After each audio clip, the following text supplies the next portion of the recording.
Disclaimer, এই ভিডিওতে যা বলা হয়েছে তা শুধুমাত্র শেখার এবং জ্ঞান বাড়ানোর জন্য। কোনোভাবে বিনিয়োগের পরামর্শ বা শেয়ার কেনা-বেচার সুপারিশ মনে করবেন না। বিনিয়োগের আগে সর্বদা নিজের অ্যানালাইসিস করে সিদ্ধান্ত নিন। Tech Trading and Investing Masterclass. Hello guys, welcome back to our channel. So last উইকের গোল্ডের উইকলি ফোরকাস্ট ভিডিওতে আমরা যে প্রবাবেল সাপোর্ট এবং রেজিস্ট্যান্স লেভেল, যে প্রাইস অ্যাকশন লেভেলের ব্যাপারে কথা বলেছিলাম। তো প্রথমে আমরা চেক করে নেব যে মার্কেট লাস্ট উইকে ওই সাপোর্ট এবং রেজিস্ট্যান্স লেভেলের উপর ঠিক কীভাবে রিয়্যাক্ট করেছে। দেন আমরা চেক করব মার্কেট কারেন্টলি কোথায় হোল্ড করছে এবং এখান থেকে মার্কেটের ফার্দার আপসাইডে যাওয়ার প্রবাবিলিটি বেশি নাকি ডাউন সাইডের দিকে আসার। সো চলুন এবার ভিডিও স্টার্ট করা যাক। সো প্রথমে আমরা চলে যাচ্ছি 4 আওয়ার টাইম ফ্রেমের মধ্যে। তো এখানে স্ক্রিনের মধ্যে অলরেডি কিন্তু লাস্ট উইকের সাপোর্ট এবং রেজিস্ট্যান্স লেভেলগুলো ড্র করা রয়েছে। তো লাস্ট উইকে এখানে কিন্তু আমরা একটা সাপোর্ট লেভেল দেখেছিলাম, যেই সাপোর্ট লেভেল থেকে মার্কেট লাস্ট উইকের ফ্রাইডেতে একটা বুলিশ এনগালফিং ক্যান্ডেল বানিয়ে কিন্তু আপসাইডে যাওয়ার একটা প্রবাবিলিটি আমাদের দেখিয়েছিল।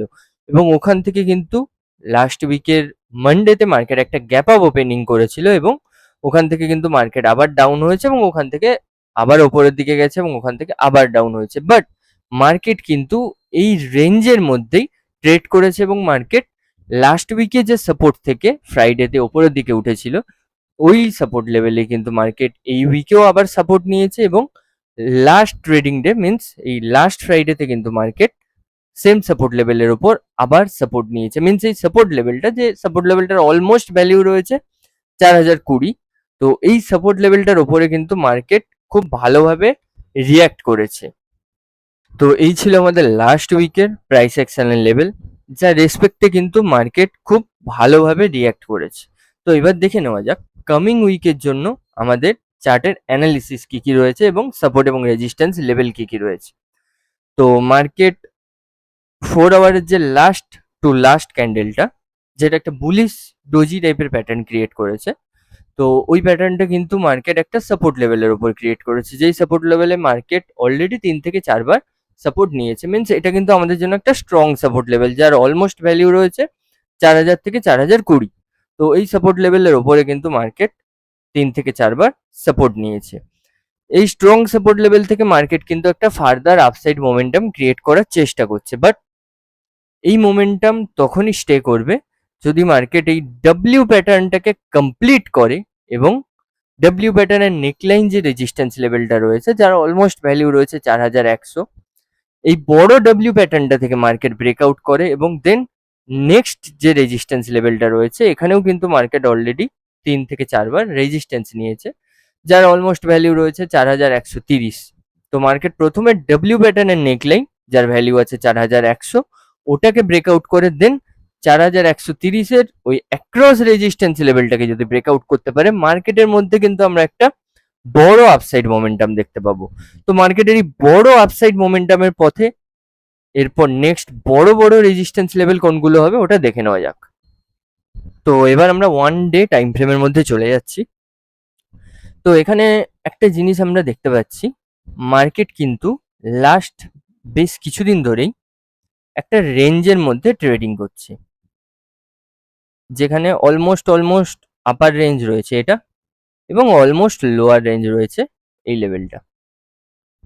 মার্কেট কিন্তু ওভার 2 মান্থ এই রেঞ্জের মধ্যেই ট্রেডিং করছে, যেখানে অলমোস্ট আপার লেভেল রয়েছে 4200 এবং অলমোস্ট লোয়ার রেঞ্জ রয়েছে 3900।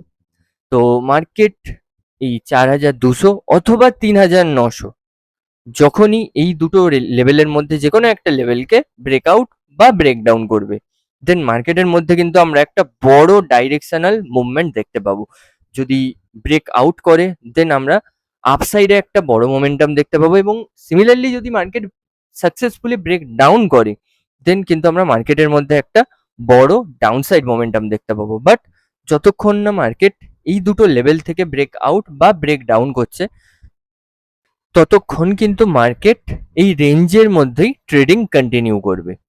তো চলুন এবার দেখে নেওয়া যাক আমাদের জন্য ফার্দার আপসাইড মোমেন্টাম ক্রিয়েট হলে, মিনস এই 4200 রেজিস্ট্যান্স লেভেল থেকে ব্রেক আউট হওয়ার পর আমাদের জন্য নেক্সট রেজিস্ট্যান্স লেভেল কোনগুলো রয়েছে। তো 4 আওয়ার টাইম ফ্রেমের মধ্যে আমরা দেখতে পাচ্ছি প্রথমে আমাদের সামনে রেজিস্ট্যান্স লেভেল হলো এই ডব্লিউর নেকলাইন যে রেজিস্ট্যান্স লেভেলটা, দেন ওটার পর আমাদের জন্য রেজিস্ট্যান্স লেভেল রয়েছে এই অ্যাক্রস রেজিস্ট্যান্স লেভেল,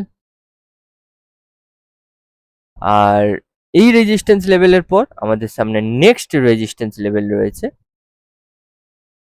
এই রেজিস্ট্যান্স লেভেলটা, যার ভ্যালু রয়েছে অলমোস্ট 4300 থেকে 4350, এবং মার্কেট 3950-এর এই ইম্পর্টেন্ট এবং ফাইনাল সাপোর্ট লেভেলটা থেকে ব্রেকডাউন হওয়ার পর কিন্তু আমরা মার্কেটের মধ্যে একটা বড় ডাউন ট্রেন্ড মোমেন্টাম দেখতে পাবো।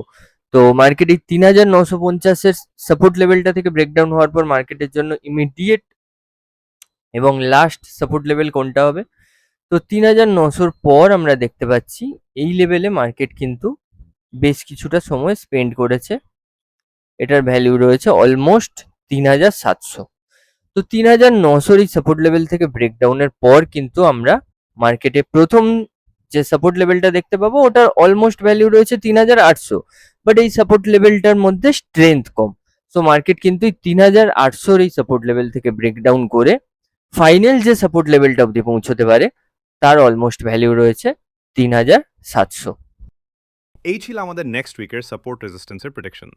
তো যদি আপনাদের ভিডিওটা ভালো লেগে থাকে দেন অবশ্যই লাইক ও কমেন্ট করবেন, এবং এইভাবে প্রত্যেক উইকের প্রেডিকশন ভিডিও পাওয়ার জন্য আমাদের চ্যানেল সাবস্ক্রাইব করুন। Thank you.